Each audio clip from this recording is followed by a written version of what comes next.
Hey guys, welcome to the Liberal Hive Mind, a channel solely focused on exposing the abundant hypocrisy of the left. You know, JD Vance and Marco Rubio get all kinds of praise, and look, I don't disagree with any of it. I think both those guys are sharp and they're doing a fantastic job at cutting through the noise and breaking down the left-wing narratives. But with all this focus on those two characters, it's created this kind of situation where we have unsung heroes. Some cabinet members and contributors to this Trump administration that aren't getting the same attention, but they're doing just as good or even better of a job. And the one Trump official who again continues to get my praise is none other than Scott Bessent. I mean, this guy's on an absolute frickin' roll. He just shows up to these little media appearances and smacks down these fake news journalists with such poise and such ease, and here he does it again, taking on fake news CNN Dana Bash. Holy moly, he absolutely put her in a pipe and smoked her. Let me show you guys exactly what happened. We got some stuff to get into, so let's roll the tape. All right, folks, so just take a look at this interaction right over here. Just watch. I'm sure you've seen and heard a lot of the concern, including and especially from Republicans who are the most vocal in Congress, about the fact that those work requirements are going to be very cumbersome to actually prove, and it will inevitably force the people who need that Medicaid coverage off the rolls. Well, first of all, it's the Republicans are not the most vocal on this. It is a group of Democrats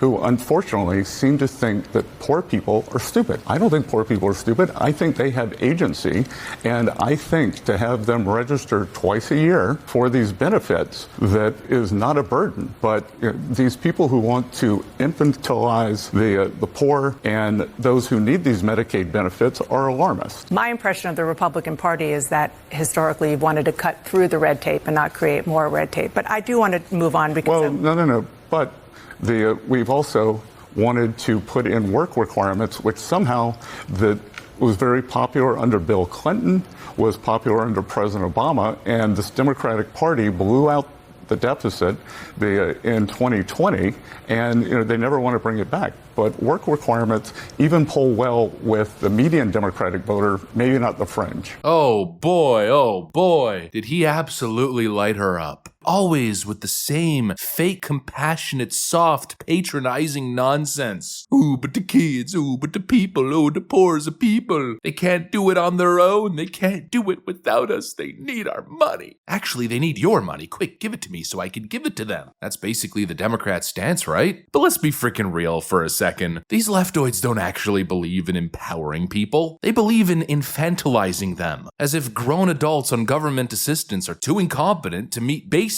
requirements, like logging in, filling out a form, proving that they're making an effort to work. It's so demeaning, so frustrating, and so stupid. It's the same thing as the whole voter suppression narrative the Democrats tried to bring up, claiming that black and brown people don't have the ability to get licenses, and so we have to eliminate voter ID. I mean, just saying it out loud makes me want to slap myself back to reality, like, whoa, you drifted off into crazy land there, buddy. Get back to reality. But yeah, this is basically the Democrats' stance. It's the soft bigotry of low expectations. I've said it forever. The Democrats depend on stupid. They need their voters dumb, useless, uninformed. That's exactly the way they like them. That's why they talk a big game on education. Ooh, the kids, my education, this, that, and the other. But they don't lift a damn finger to fix the failing public systems that are letting these kids down in every major Democrat-run city. And it's obvious why, because if their voters actually started thinking critically, questioning narratives, actually understanding how badly they're getting screwed by these policies, it would be game over. And so they push victimhood instead of empowerment. That's why they're flooding the classrooms with all kinds of woke nonsense and victimology instead of math, reading, finance, understanding the tax code,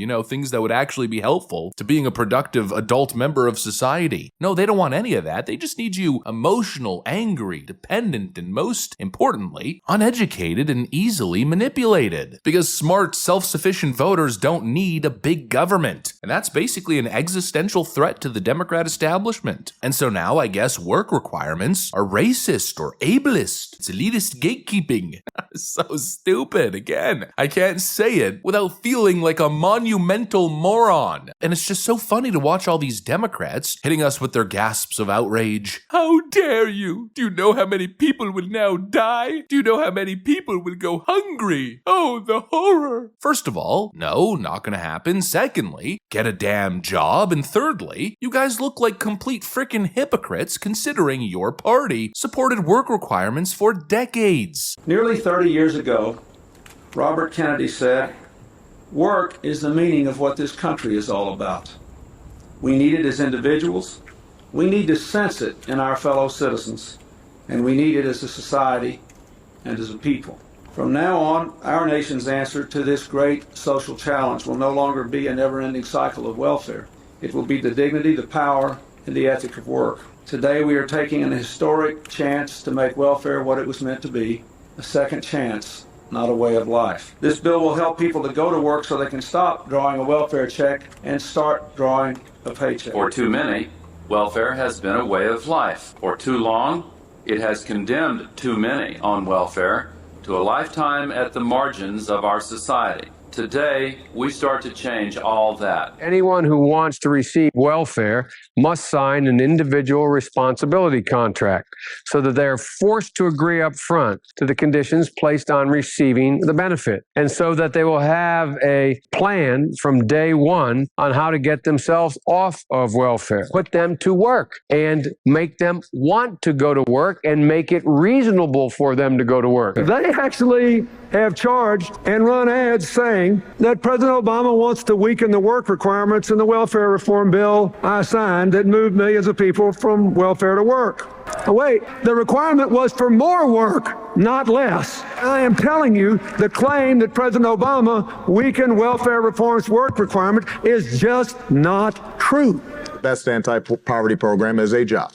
Which confers not just income, but structure and dignity. You know, that used to be a Democrat value. Of course, until Trump mentioned it. Yeah, the moment the orange man touches something, all of a sudden, it's cruelty, it's racism, it's fascism. It's the same propaganda game every time, the same hypocrisy. You know, issues like border enforcement, building a wall. Well, that used to be a bipartisan issue. Tariffs on China? Oh, did Nancy Pelosi and Chuck Schumer love that idea. Work requirements? Abso-freaking-lutely. Are you crazy? Of course. But then the moment the orange man touches it, oh, the horror. Oh, the horror. What an absolute joke. You know, this party's always talking about principles. We are the Democrats. We are such principled, good people. But they don't have any principles. They don't represent anything. The Democrat Party doesn't represent anything these days other than resisting Trump. Work requirements are not a manifestation of cruelty. No, quite to the opposite. In fact, what's cruel is trapping entire groups of people in an endless cycle of dependency, a cycle of hopelessness, and then patting yourself on the back and pretending that that's compassion and that's helping people. You're not helping, you are robbing. You're robbing people of their dignity and the pride that comes with providing for yourself. Again, Democrats don't want people to thrive. They want you just stable enough, just content enough, just comfortable enough so that you vote for them every 2 years. And of course, never strong enough, never independent enough to walk away, to walk on your own. That's the model, that's the scam, and that's exactly what Scott Bessent totally frickin' exposed. Anyways, that's pretty much what I got for you guys on this one. Hopefully you enjoyed the video. If you did, make sure to leave a like and possibly subscribe. Thanks for watching, and I'll see you on the next one.